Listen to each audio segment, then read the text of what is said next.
L'entrepreneur, le vrai entrepreneur, c'est celui qui va échouer plusieurs fois parce que ce n'est que l'échec qui nous fait apprendre. Il est très, très difficile de pouvoir entreprendre si on n'a pas échoué. C'est quasiment impossible d'avoir un mec qui n'a pas échoué et qui entreprend et qui réussit. Les ressources humaines en entrepreneuriat, ça vaut autant que l'idée elle-même, ça vaut autant que le projet lui-même. C'est-à-dire que la capacité à pouvoir choisir des personnes et à déléguer des missions à des personnes bonnes dans le domaine va déterminer la suite de votre projet. Et là-dessus, j'ai l'impression que j'ai été pas mal.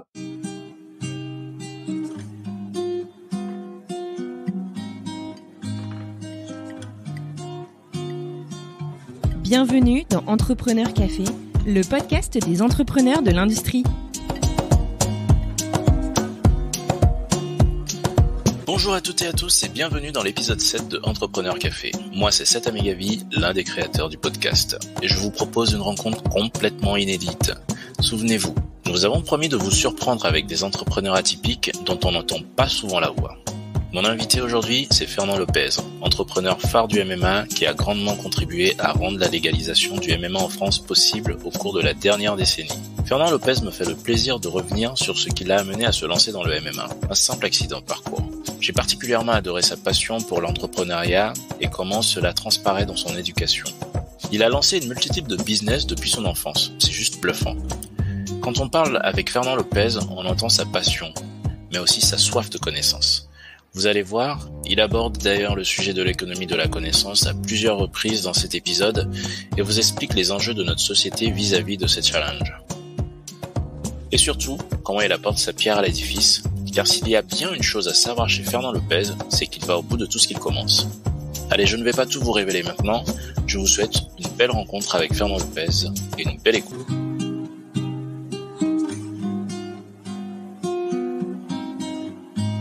Bonjour Fernand, bienvenue dans Entrepreneur Café. Fernand Lopez, tu es l'un des entraîneurs phares du monde du MMA en France. Tu es la star des octogones et nous sommes vraiment ravis de te recevoir dans cette émission. Tout d'abord, j'aimerais quand même que tu nous expliques ce qu'est le mixed martial art, parce qu'il y a sûrement des amateurs, mais il y en a d'autres qui ne le connaissent pas. Qu'est-ce que c'est? Déjà, bonjour à tout le monde. Merci de me recevoir parmi vous. MMA, Mixed Martial Arts, c'est mis pour les arts martiaux mélangés. Voilà. Et je le définis quand je l'explique simplement à des personnes comme le décathlon des sports de combat. Vous avez une discipline en athlétisme qui s'appelle le décathlon où il y a une dizaine de disciplines d'athlétisme réunies en une. Tout à fait. C'est la même chose avec le MMA. On a pas mal de sports de combat qui sont réunis en un seul. C'est quand même quelque chose parce que du coup, on va retrouver du jiu-jitsu, on va retrouver du grappling, c'est-à-dire du combat au sol. On va retrouver pieds et poings. On retrouve quand même pas mal de disciplines et les combats sont très rythmés. C'est en combien de rounds? Le règlement, la règle intérieure la logique interne du MMA fait que on a 3 rounds de 5 minutes pour un combat normal et 5 rounds de 5 minutes pour un événement principal ou alors un titre mondial. 5 minutes, c'est très long, ça, pour un combat. Ça peut être très long. Mais encore une fois de plus, ça dépend de la nature de l'effort, de la durée de l'effort, de la durée de la pause. Voilà, ça peut être très long et très court à la fois en fonction de s'il y a de l'activité ou s'il n'y a pas d'activité. Mais oui, de manière générale, on est sur l'un des temps de sport de combat les plus longs. Et souvent, il se solde par des KO. Il y a plusieurs manières de gagner, d'avoir une victoire. Ça peut être à la décision avec un comptage de points. Ça peut être par soumission, parce que on a utilisé une phase de lutte au sol où on va obliger l'adversaire à abandonner parce qu'il a une clé d'articulation ou une compression musculaire ou une strangulation. Et puis debout, on a la possibilité effectivement d'avoir un KO. Eh bien, c'est très intéressant tout ça. C'est sûr qu'on n'est pas tous taillés pareil, on n'a pas tous le même parcours de vie. Ce qui nous intéresserait là à savoir, c'est comment est-ce que tu t'es retrouvé dans ce milieu? Comment est-ce que tu t'es retrouvé à faire du MMA? Complètement par accident. À l'époque, je jouais au rugby à un bon niveau. Je fais de la lutte aussi. Donc, je sens que j'ai des fourmis dans les bras et que j'ai une déficience de force. J'ai un déficit de force de plus en plus sur certains membres supérieurs. Sur l'un des membres supérieurs, c'était à bascule. Et donc, je décide de consulter. Je consulte Madame Thiessé, rhumatologue à l'INSEP à l'époque, qui me fait faire une radio, et quand elle reçoit le résultat, elle me convoque et elle me demande de m'asseoir et elle m'annonce qu'il faut que j'arrête définitivement le sport. De manière définitive, je ne peux plus continuer à faire ni le rugby, ni la lutte, ni quoi que ce soit comme sport de contact, parce que j'ai une hernie discale au niveau des cervicales. Donc, c'est la compression de deux vertèbres qui va pousser le noyau, le disque au milieu des deux vertèbres à rentrer et aller sectionner la moelle épinière progressivement. Et donc, très rapidement, j'accuse la mauvaise nouvelle et je me retrouve obligé d'arrêter, et je lui dis que je ne peux pas arrêter puisque c'est ma vie. Ce sport-là, c'est ma vie. Si je ne fais pas de sport, je ne vis pas. Et elle va donc entreprendre avec moi un chemin difficile pour me soigner. Et donc, je vais être opéré quelque temps plus tard par le professeur Gérard Saillant. À l'époque, c'est un grand professeur qui a opéré à Ronaldo, Zidane, à la Salpêtrière à Paris. Ensuite, je vais reprendre les activités. Enfin, je vais faire quasiment 3 ans sans faire de sport, et puis petit à petit, je vais reprendre des activités. Donc, du coup, je suis à la recherche d'un sport qui soit sécuritaire, un sport qui soit que je puisse contrôler. En gros, la lutte, c'est un peu, il y a des mouvements balistiques. Si je déclenche une amenée au sol, ou le rugby, par exemple, il y a des plaquages. S'il y a un plaquage qui vient vers vous, vous ne pouvez pas stopper l'action parce que c'est parti. L'action, elle n'est pas contrôlée. MMA, quand vous êtes au sol et qu'il y a une attaque sur votre cou, par exemple, ou sur les membres supérieurs, vous avez l'opportunité de faire 3 tapes. Et l'athlète arrête de vous mettre la pression sur les cervicales. Et donc, c'est ce qui m'attire dans ce sport dont je n'en ai aucune idée à l'époque, le grappling. Et je commence à faire ce sport-là. Et c'est de là que je découvre le MMA, puisque le grappling est lié au MMA. Je recommence à faire de la lutte, je recommence à faire de la boxe. Et puis, finalement, je termine à faire une vingtaine de combats amateurs et puis rapidement une vingtaine de combats professionnels de MMA à travers le monde. Ça arrive tout seul et en fait tu te rends compte que c'est un milieu qui a mauvaise réputation à tort peut-être. Je n'en suis même pas là, c'est-à-dire que grosso modo mauvaise réputation ou pas, à l'époque je n'ai même pas le regard assez profond dessus pour comprendre s'il y a une réputation ou pas. C'est-à-dire que moi, j'ai un problème de santé. J'y vais pour de la réhabilitation dans un premier temps. Ensuite, je m'en trouve dans un club où je me sens bien. J'ai la confiance de mon entraîneur, Mathieu Nicourt, qui me confie des entraînements et j'ai l'impression que les gens apprécient ce que je fais, la pédagogie que je fais. Et puis, entre-temps, je tombe amoureux du sport et donc je recommence des formations sur le sport pour comprendre comment faire le sport, comment enseigner, comment transmettre la discipline sportive. Et du coup, j'abandonne mon métier premier qui était l'électrotechnique sur lequel, voilà. Donc, je fais une reconversion sportive, une reconversion professionnelle et je deviens entraîneur de MMA. Aussi simple que ça. C'est dingue. Parce que c'est un sport qu'on a toujours vu de loin, en tout cas pour ceux qui ne sont pas initiés. Se dire qu'à un moment, en rentrant dans ce sport, on va pouvoir entreprendre, parce que moi, de ma position, je te vois comme un entrepreneur dans ce sport. Tu as tous les codes des entrepreneurs, tu arrives sur des terrains qui ne sont pas forcément des terrains conquis. Et il faut dire que tu as été un acteur majeur en France de la dépénalisation du MMA. Oui. Comment est-ce que tout ça s'est passé? On peut le dire. Dans un premier temps, effectivement, je me vois aussi, même si on parle du sport, je me vois comme un entrepreneur dans le sens où, oui, j'ai entrepris dans un premier temps d'enseigner le MMA et puis dans un second temps d'ouvrir une salle de sport, un complexe sportif avec plusieurs disciplines sportives, avec le CrossFit, la préparation physique, la lutte, le grappling, le judo, le jiu-jitsu brésilien, la boxe anglaise, la boxe thaïlandaise, le MMA et puis le MMA pour les kids, ce que j'appelle MMA Kids. Ouais, c'est l'une des salles les plus connues en France, c'est le MMA Factory. Oui, on est, enfin, les pairs disent qu'on nous sommes les leaders sur la France en tout cas, et l'un des leaders sur l'Europe. Mais ça, elle est très jeune finalement, la salle. Le projet, il a débuté il y a 8 ans. Oui. Et puis la réalité, c'est que je suis un peu comme toi, comme la plupart des entrepreneurs. Je suis un serial entrepreneur. Ça veut dire que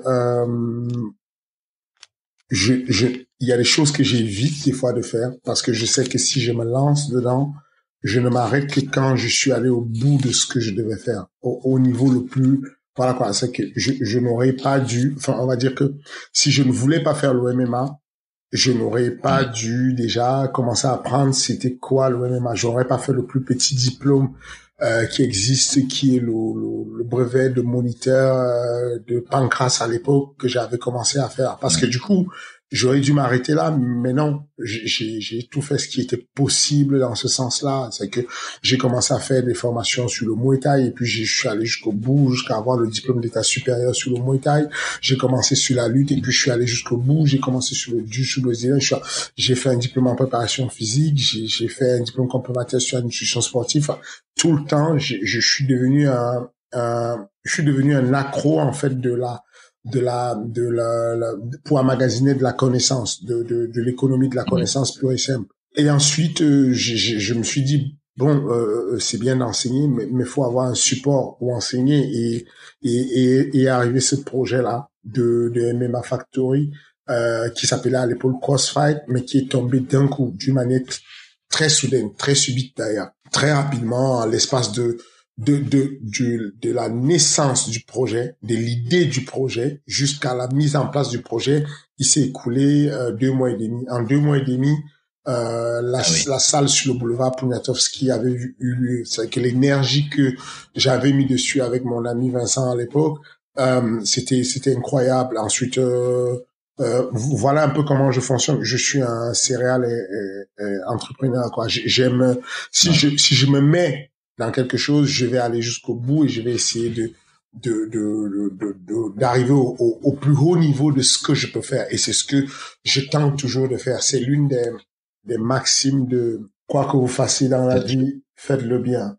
Un homme devrait accomplir sa tâche si bien que les autres du ciel et de la terre puissent dire ici a vécu un grand balayeur de rue. C'était Martin Luther King. C'est Martin Luther King qui disait si la destinée a voulu que vous soyez balayeur de rue, alors balayez les rues comme Shakespeare écrivait sa poésie, comme Beethoven composait sa musique et comme Michelangelo peignait ses tableaux. Et la destinée a voulu que je sois entraîneur et donc je tends toujours à être l'entraîneur comment dire, le meilleur de ma version à moi-même. Et ensuite, je suis devenu un gestionnaire de salle de sport, un entrepreneur dans ce sens-là. Et puis, j'essaie d'avoir la meilleure version. Et aujourd'hui, on a des résultats qui ont prouvé que mon équipe et moi, parce que c'est encore une fois de plus, être entrepreneur, ce n'est pas être capable de tout faire soi-même. C'est être capable de savoir s'entourer. C'est être capable d'avoir une équipe. les ressources humaines en entrepreneuriat, ça vaut autant que l'idée elle-même, ça vaut autant que le projet lui-même. C'est-à-dire que la capacité à pouvoir choisir des personnes et à déléguer des missions à des personnes bonnes dans le domaine va déterminer la suite de votre projet. Et là-dessus, j'ai l'impression que j'ai été pas mal. Parlant d'entourage, justement l'équipe, on va y revenir un tout petit peu plus tard parce que j'aimerais quand même remonter à la genèse de cet esprit d'entreprise chez toi. Est-ce que tu viens d'une famille d'entrepreneurs? Oui, beaucoup plus ma maman. Mes parents, à la base, c'est assez bizarre parce que tu me poses la question et je vois des parallèles. C'est-à-dire que avant l'entreprise, il y a le côté éducateur, instituteur, professeur. C'est mon entreprise. C'est toujours autour de ça que j'ai entrepris. J'ai toujours entrepris. FMC, c'est une école de formation. MMA Factory, c'est une école d'enseignement. C'est toujours autour de la pédagogie, de la méthodologie, de la didactique. Mon papa était professeur des universités, professeur école normale supérieure, l'enseignement technique aussi. Ma maman institutrice. Ensuite, les deux ont entrepris la politique. Mon papa était député, ma maman maire d'une commune au Cameroun. Entrepreneur dans le sens, moi j'ai touché un peu à tout comme entreprise étant jeune. J'ai fait de la pisciculture grâce à mes parents qui avaient des étangs de poissons. Donc très très jeune déjà. Au Cameroun, on avait des étangs de poissons, une grande quantité, grande surface où on mettait des poissons, on les élevait et puis on les pêchait, on vidait l'étang et puis on vendait des poissons. Ensuite, poulailler, on a eu moi il m'est arrivé très jeune, hein, je parle de 16 ans, 15 ans, 16 ans d'être celui qui allait livrer les cargaisons de poulet au Hilton à Yaoundé. Donc c'était aussi ça. On a eu des palmeraies, des champs de palmiers, on a eu des cacaoyers, des champs de. J'ai touché quasiment à tout. J'ai eu des champs de tomates très très tôt, mais vraiment des champs de tomates personnels. C'est-à-dire que quand je demandais des cadeaux à mes parents, ils allaient me dire maintenant, là ce qu'on va faire, c'est qu'on te donne ce bout de terrain là, et tu as des pépins de tomates, tu as ça et tu vas te débrouiller on te donne la méthodologie pour le faire et tu vas te débrouiller et quand tu auras la recette et tout et tu vas en faire ce que tu veux. Voilà un peu dans quel univers j'ai grandi. Donc j'ai eu des parents très très débrouillards qui ont immigré à un moment donné en Europe, qui ont fait des études ici et qui ont décidé de rentrer au Cameroun. Et on fait tout pour utiliser ces connaissances. Mon papa son premier métier, c'était le métier du bois. Donc, il était capable d'entreprendre. Papa a fait, pour des cadeaux, par exemple, il allait fabriquer des rocking chairs. Je sais pas si tu sais c'est quoi un rocking chair. Oui, très bien, oui. Voilà, ces chaises qui ont cette espèce de chaise à bascule. Chaise à bascule. Mais sauf que quand tu le vois, tu te dis, n'importe qui peut le faire, mais il y a une connaissance assez physique dessus et biomécanique incroyable dessus sur les calculs, les degrés de la torsion du bois pour pouvoir avoir la bonne bascule sans que la chaise ne tombe complètement à l'inverse. Et donc, il se faisait des défis de nous en construire des rocking chairs personnalisés à chacun de ses enfants. J'ai grandi dans une famille de 8 enfants, donc ça fait beaucoup de chaises quand même à fabriquer en personnalisation. Et puis, au-delà de ça, comme je disais, on a entrepris quasiment partout. Mon papa a été entrepris dans l'immobilier très tôt au Cameroun. On avait des maisons dans des villes un peu lointaines. On habitait à Yaoundé, mais on avait des maisons à Ebolova, à Saint-Méluma, à Nanga et Boko, ainsi de suite, dans d'autres villes. Et donc, c'est dans cet univers-là un peu que j'ai grandi. Et donc, je pense que je vois des traces de ce passage qui m'amènent aussi sur mes traces à moi, qui font que de ce que j'ai vécu autour de moi, à chaque fois que je vois une opportunité de pouvoir être entrepreneur, je me retrouve avec plusieurs casquettes. La casquette d'entraîneur dans un premier temps. Ensuite, je deviens un manager. Je crée la société Management Factory. Ensuite, je deviens J'ai fait de l'expansion avec les MMA Factory, avec MMA Factory du 17e, MMA Factory d'Estaing. Ensuite, je vais créer une école de formation, FAD Management College. Ensuite, voilà un peu, ensuite je vais devenir promoteur de sport et organiser aussi des événements sportifs comme l'événement de 2015. Déjà l'événement avant Arès, il y a eu l'événement de 2015, le Cage Encounter, qui a été la bascule en France pour la légalisation du MMA. C'est-à-dire que pendant très longtemps en France, on a pensé que le MMA n'était pas légal. Moi, quand je suis arrivé, ça fait à peine 10 ans, une bonne dizaine d'années, un peu plus d'une dizaine d'années, et donc c'était tout neuf pour moi. Et à ce moment-là, j'avais l'impression qu'il y avait un trou quelque part, que on n'avait pas la vérité. On pensait que le MMA était quelque chose d'illégal, et moi je lisais les codes du sport et je ne voyais pas de texte de loi encadrant l'OMMA. Et donc dans ma tête, je me suis dit, il y a quelque chose qui ne va pas. J'ai l'impression qu'on peut faire le MMA, mais il y a une rumeur qui partait de la circulaire de 99 des États européens qui disait que fallait faire attention à une nouvelle pratique sportive appelée l'OMMA en Europe. Et donc à partir de là, les personnes avaient peur d'organiser sur le territoire français, en tout cas l'OMMA. Le territoire français étant le dernier territoire où on pouvait organiser, où on n'avait pas encore organisé l'OMMA. Et donc, je parle de ce conseil et j'ai dit à mon professeur Mathieu Nicourt et avec un ami, Stéphane, je vous assure que le MMA n'est pas interdit et qu'on peut organiser un événement de MMA au lieu de faire du pancras qui est un MMA édulcoré sans frappe au sol, on pourrait l'organiser. Et puis on essaye de le faire et puis finalement ils me disent non, ils sont découragés, ils me disent non, c'est pas possible, on a trop à perdre. Imaginons la loi, on met un stop, et même si le texte ne le dit pas, les préfets, ils ont le droit de faire ce qu'ils veulent et on pourrait nous mettre un stop et on se retrouverait mal. Et donc, c'est là où je parlais de l'instinct de serial entrepreneur. C'est que l'entrepreneur, le vrai entrepreneur, c'est celui qui va échouer plusieurs fois parce que ce n'est que l'échec qui nous fait apprendre. Il est très, très difficile de pouvoir entreprendre si on n'a pas échoué.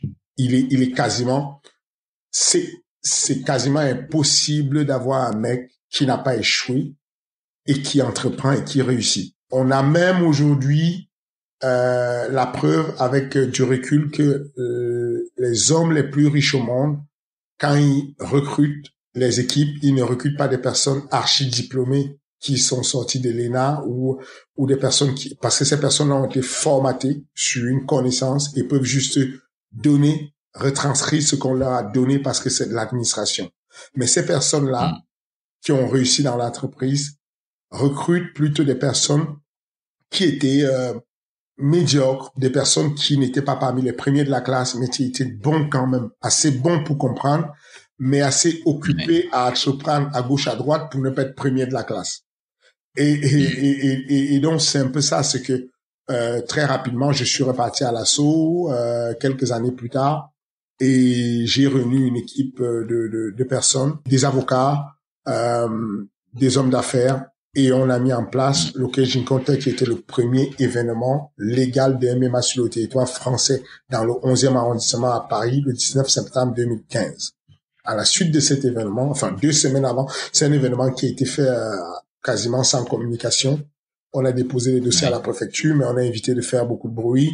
Mais cependant, quand on a annoncé l'événement, c'était vendu, sold out en moins d'une semaine, en quelques jours. Les 2000 places du site d'hiver étaient vendues. On a eu l'appel du ministère, du cabinet du ministère, Monsieur Thierry Braya, à l'époque secrétaire d'État au sport, était furieux parce qu'il avait dit à plusieurs fois lors de ses discours que le MMA était illégal. Donc cette posture ministérielle le mettait en difficulté avec nous qui arrivons avec l'idée de dire le MMA, on va vous prouver que c'est pas légal. Il a donc essayé de shut down l'événement, de le stopper à tout prix, et son service juridique lui a dit que c'était impossible parce que tout avait été fait dans les règles. Et donc l'événement a eu lieu. On a eu cependant beaucoup de contrôles. On a eu la préfecture, la DR, on a eu beaucoup de personnes, des contrôleurs de la centrale du ministère des Sports qui étaient là et c'était bien pour nous, ça nous arrangeait justement, puisque c'était juste un mouvement politique. C'était un acte politique pour marquer les esprits et dire que c'était possible. Ça fait jurisprudence, on peut avoir du MMA en France. Sauf que l'entêtement de monsieur Thierry Braillard l'a poussé à définitivement interdire le MMA. Donc cette fois-ci, il a rajouté un élément de loi, il a modifié un article qui disait que dorénavant, les sports de combat, l'organisation des sports de combat en France ne pouvait pas avoir lieu dans un octogone, qui est l'espace normal, qui est l'espace définitif, ce qu'on appelle vulgairement une cage, c'est l'espace de combat du MMA. De la même manière que le tapis de lutte est un espace de combat pour la lutte. De la même manière que le tatami est un espace de combat pour le judo. De la même manière que le ring est un espace de combat pour la boxe, l'octogone, la cage, est l'espace de combat privilégié par les athlètes de MMA et par la logique interne du MMA, parce qu'il y a de la percussion et il y a de la préhension avec des projections qui pourraient finir en dessous des cordes ou au-dessus des cordes. C'est pour ça qu'on met un espace qui est plus protecteur pour les combattants de MMA. Donc, implicitement, il annulait le MMA sur le territoire français. À partir de ce moment, de par cet événement que j'avais co-organisé, on s'est retrouvé avec une grosse force qui s'est mise en route de lobbying sur la légalisation du MMA en France. Et c'est ce qui est arrivé avec la mission du Premier ministre qui a donné à Monsieur Grosperrin et puis le député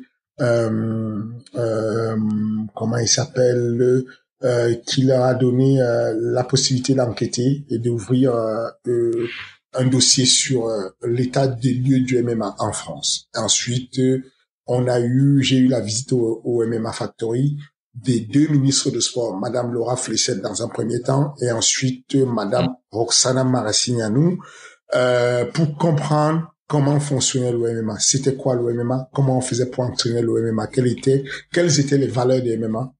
Quelle était la possibilité d'évolution, de la structuration de l'entraînement d'un athlète de MMA, en commençant par comment pouvait-on entraîner des enfants au MMA et comment pouvait-on arriver à encadrer le MMA professionnel en France.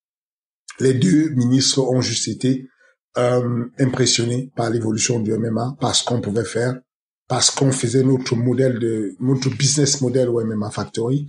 Et à partir de là, on décidé de légaliser l'OMMA définitivement. Et nous y sommes. Incroyable. Est-ce que tu penses que votre lobby a influé le choix des ministres pour que la discussion soit possible? Complètement, c'est pas que je le pense, j'ai une certitude dessus, puisque je me suis entretenu avec les ministres. À chaque fois, la ministre, Madame Laura Flessel, elle est venue, son cabinet avait réservé 45 minutes de visite au MMA Factory. Elle a passé 3 heures au MMA Factory. Elle était fascinée. Elle a essayé de comprendre ce qui s'est passé. Elle est d'ailleurs allée au Canada pour aller voir ce que d'autres pays faisaient. Le Canada francophone, pays de Georges Saint-Pierre. Elle est allée se confronter au ministère des Sports canadien et comprendre ce qui s'est passé.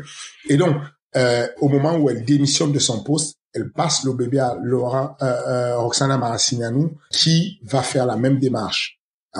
Elle a demandé un rendez-vous au MMA Factory d'1 heure et elle a fait quasiment 3 heures au MMA Factory. Je me suis entretenu avec elle sur tous les aspects. Le développement féminin, la sécurité, les règles d'hygiène dans la discipline. Elle a regardé les enfants s'entraîner. Elle a regardé les professionnels s'entraîner.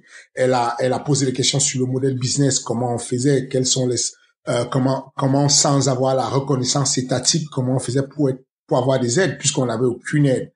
Et puis voilà, à la fin sur place, séance tenante, elle me l'a dit verbalement en me disant, je ne comprends pas que ce sport ne soit pas encadré.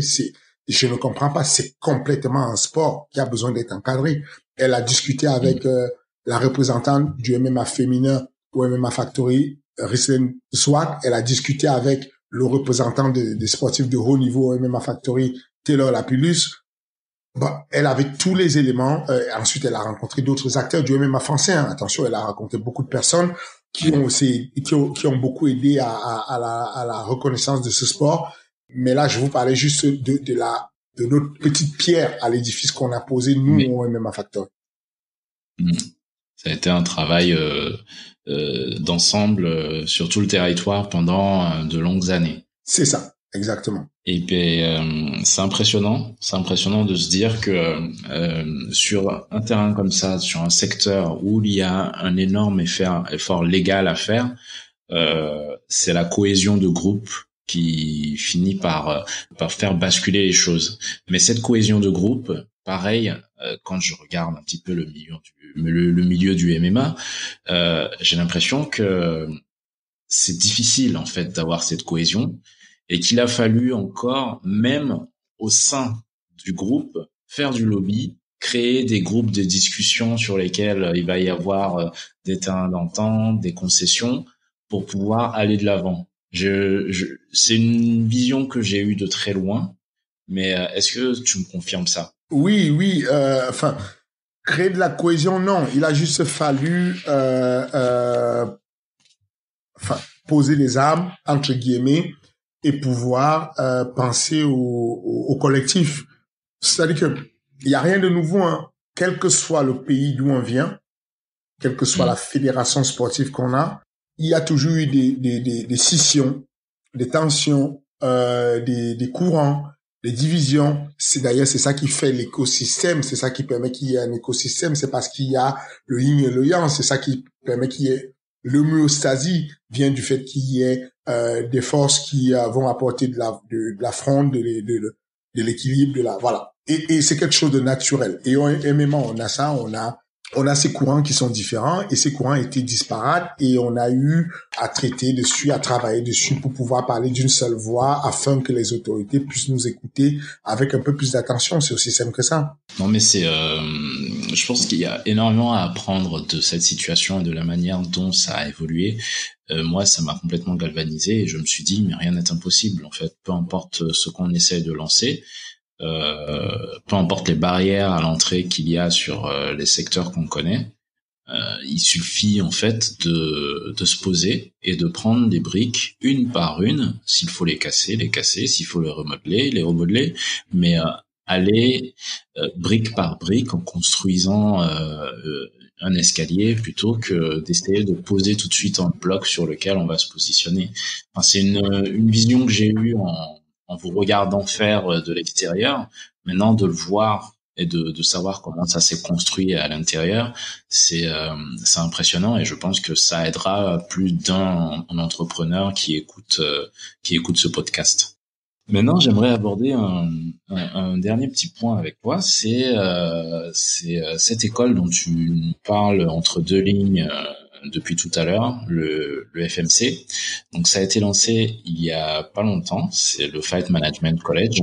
Et l'idée, c'était d'accompagner, je suppose du coup, vu que c'est toujours d'actualité, l'idée c'est d'accompagner l'encadrement de la pratique du MMA. Parce que tu es passé par toutes ces étapes-là où tu as appris le MMA, tu as appris à enseigner le MMA, tu enseignes le MMA, tu deviens un des leaders européens qui emmène des combattants dans l'octogone. Enfin, il faut dire que tu as fait quand même toutes les fédérations, l'UFC, n'en parlons plus, t'emmènes tous les ans, je pense, au moins 10 combattants à l'UFC. Il n'y a plus à prouver que tu es l'un des leaders incontestés du MMA en Europe.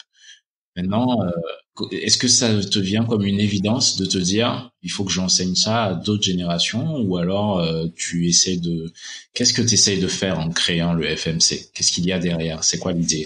Tu veux créer très concrètement, je ne suis pas philanthrope. Je n'essaye pas de faire une entreprise juste parce que je veux aider les gens à mieux faire le MMA. Non, il y a déjà une logique entrepreneuriale derrière. Il y a déjà l'idée de pouvoir faire de l'expansion, de pouvoir grandir, de pouvoir faire de l'argent dans un premier temps. Ensuite, ce qui est bien, c'est qu'il n'y a pas d'incompatibilité, il n'y a pas de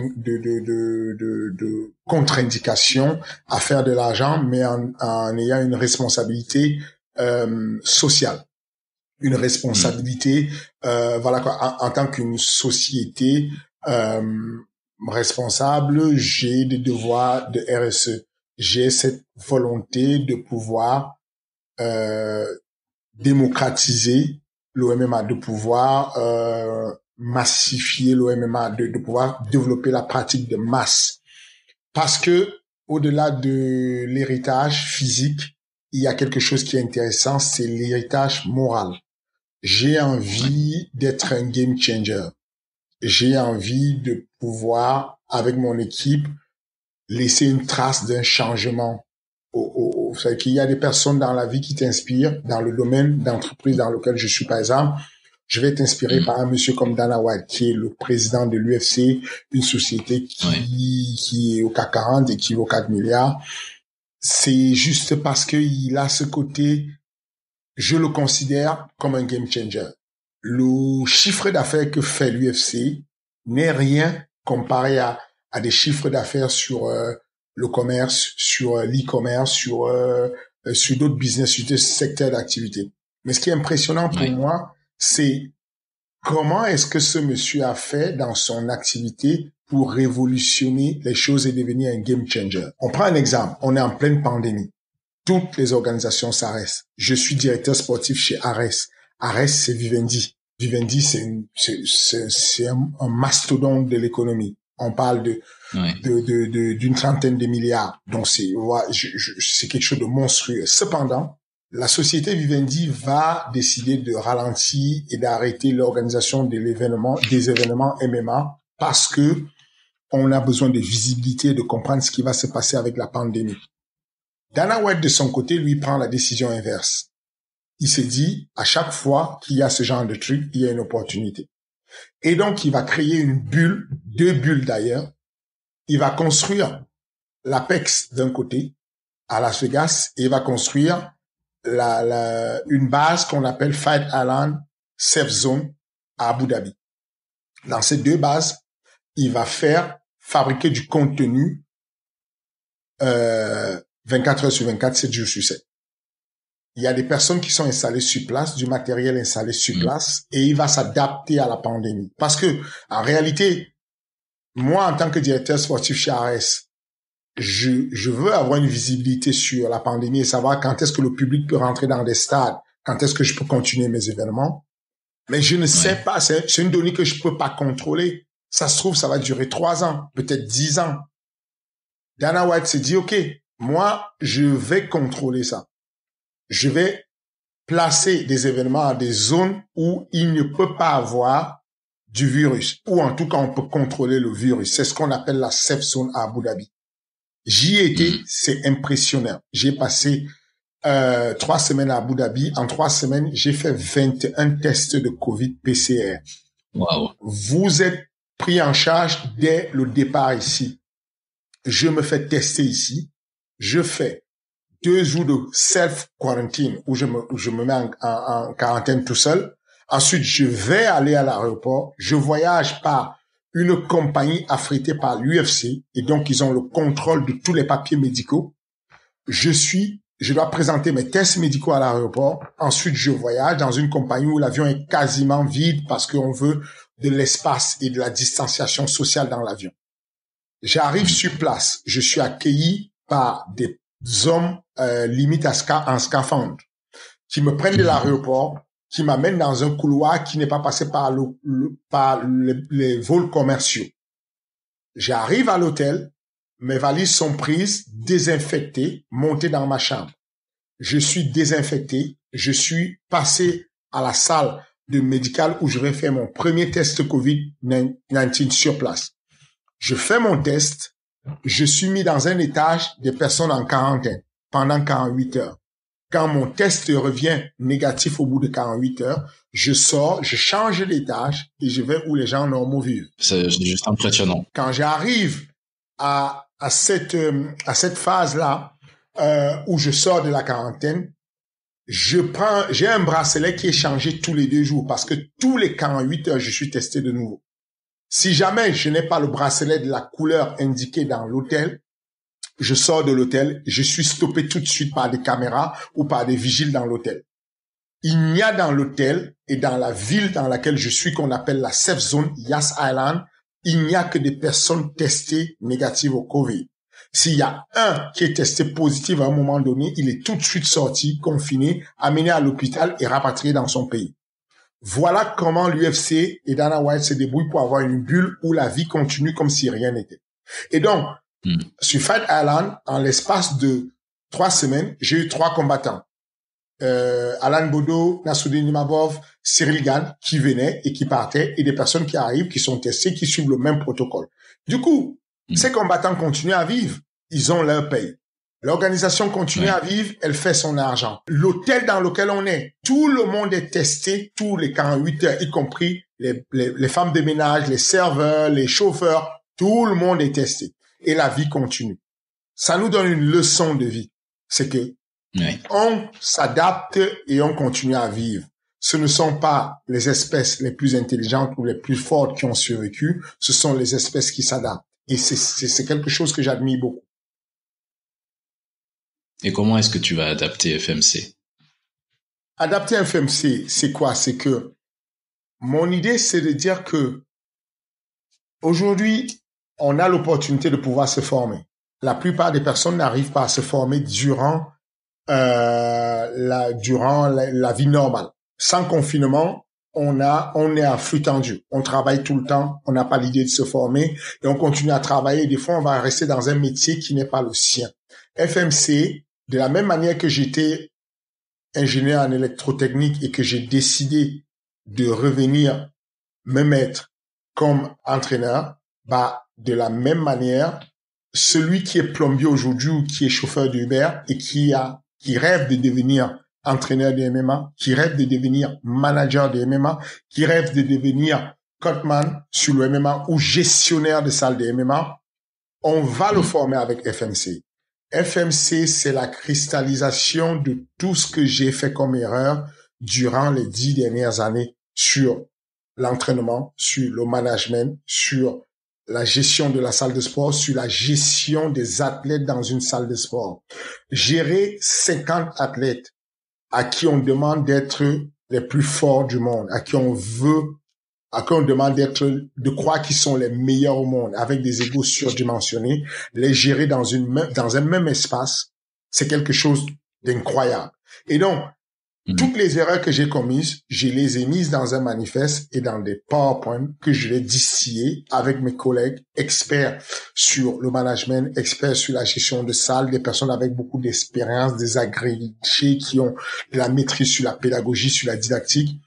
On va tout condenser ça pour donner ça comme formation à des personnes qui ont la volonté d'en faire leur métier. Et il y a rien de plus beau que de pouvoir travailler dans le métier de pouvoir gagner sa vie en faisant le métier qu'on aime. On a l'impression qu'on est en vacances toute sa vie. Et c'est ce que nous entreprenons de faire. Maintenant, il se trouve qu'il y a une pandémie. Cette pandémie, on peut la subir ou on peut la prendre comme une opportunité. Raison pour laquelle FMC décide de mettre en place une formation à 2 vitesses. Une formation à présentiel en Île-de-France, Maison Alfort, pour commencer, et puis une formation, cette formation qui sera en virtuel en même temps. En temps réel, pendant qu'on sera en formation, des personnes chez eux, depuis le Bénin, depuis Dakar au Sénégal, depuis le Cameroun, depuis Montréal au Canada, depuis Tahiti, depuis les Antilles, Guadeloupe, l'île de la Réunion, depuis la France profonde, depuis le Jura, pourront se connecter via une application qu'on va mettre en place, qu'on a mis en place, sur laquelle ils vont se connecter et ils vont suivre le cours en temps réel. Il y aura un modérateur en ligne qui va permettre l'interaction. Moi, je vais pouvoir donner un cours, si c'est une formation, un cours magistral par exemple, ou un cours plutôt où il y a de l'échange. On va discuter. Celui qui est chez lui à l'île de la Réunion va envoyer un message via le forum de discussion et va dire, j'ai une question. Comment puis-je faire pour pouvoir avoir des aides d'État? Comment puis-je faire pour pouvoir placer mes athlètes à l'UFC? Comment puis-je faire pour avoir une équipe de kinés, d'ostéo, une équipe médicale de haut niveau sans débourser un sou? Et là, moi, je serai à ma salle en train de donner le cours en direct et je vais pouvoir répondre à sa question via cette application. Je vais pouvoir lui dire, donner ma réponse alors qu'il n'est même pas là, il est à des milliers de kilomètres. Voilà comment on s'adapte avec le Covid. Formation à 2 vitesses. D'un côté, la présentielle, d'un autre côté, la virtuelle. Et on se débrouille pour que si les athlètes, si les candidats, les stagiaires ne peuvent pas arriver à nous, on leur apporte la formation chez eux. Excellent. Je pense que c'est tout ce qu'on pouvait attendre d'un parcours comme le tien. Ne jamais baisser les bras. Essayer, même quand il y a des situations comme celle-ci. On arrive au terme de notre petite discussion. Je pense que j'ai appris encore plus que je ne l'espérais. Il y a encore plein de sujets que j'aurais aimé aborder, mais je pense que je vais te libérer et puis on va libérer nos auditeurs. S'il y a quelque chose que tu voudrais dire, un conseil que tu voudrais donner à un entrepreneur qui nous écoute, ce serait lequel? Un seul conseil que tu voudrais donner, si c'est le conseil ultime, ce serait lequel? Ce serait un conseil dirigé vers les pays en voie de développement. Les entrepreneurs de ces pays-là devraient plus pratiquer l'économie de la connaissance et ne pas avoir peur de donner des idées, de donner de la connaissance, parce qu'on ne la perd pas de toutes les façons, la connaissance, et que voilà quoi. Je suis persuadé que ce qui nous manque le plus pour le développement de nous, les entrepreneurs, et c'est l'économie de la connaissance, d'échanger les idées, de partager. Formidable. Apprendre, toujours apprendre et emmagasiner de la connaissance. C'est notre conseil venant de Fernand Lopez, le coach star. Merci beaucoup de nous avoir reçus, d'avoir partagé ce moment avec nous. À très bientôt, Fernand Lopez. Merci infiniment.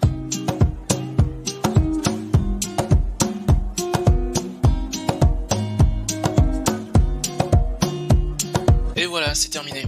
Merci de nous avoir écoutés jusqu'à la fin. Je tiens à remercier mon invité pour cet échange très enrichissant. Et je vous invite à nous suivre sur les réseaux sociaux, ainsi que sur notre site internet entrepreneur-café.com. Si cet épisode vous a plu, n'hésitez pas à nous laisser une note ou un commentaire sur votre plateforme d'écoute préférée, cela nous aide énormément. Je vous donne rendez-vous la semaine prochaine pour un tout nouvel épisode d'Entrepreneur Café.